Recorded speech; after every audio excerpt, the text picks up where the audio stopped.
人到中年最好嘅狀態係點樣㗎？分享俾你。佢話如果你覺得前半生一塌糊塗，咁後半生就要重新洗牌啦，去揾翻最初嘅自己。人字有兩筆，一撇寫前半生，一立寫後半生。前半生寫嘅係執着，後半生寫嘅係放低。人到中年最好嘅狀態就係4個字：半隱半藏。除咗避唔開嘅工作關係同埋骨肉親情，其他所有關係都可以淡化，冇必要就唔需要經營，尤其係善良簡單嘅人。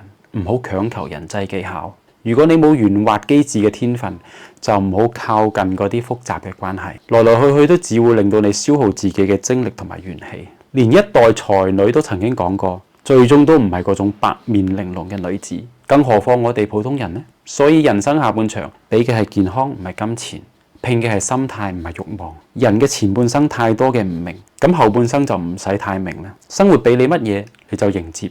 生活攞走乜嘢你就道別，放低無謂嘅執着，之後就會越嚟越好。如果你都認同嘅話，就睇睇我嘅第一條視頻啦。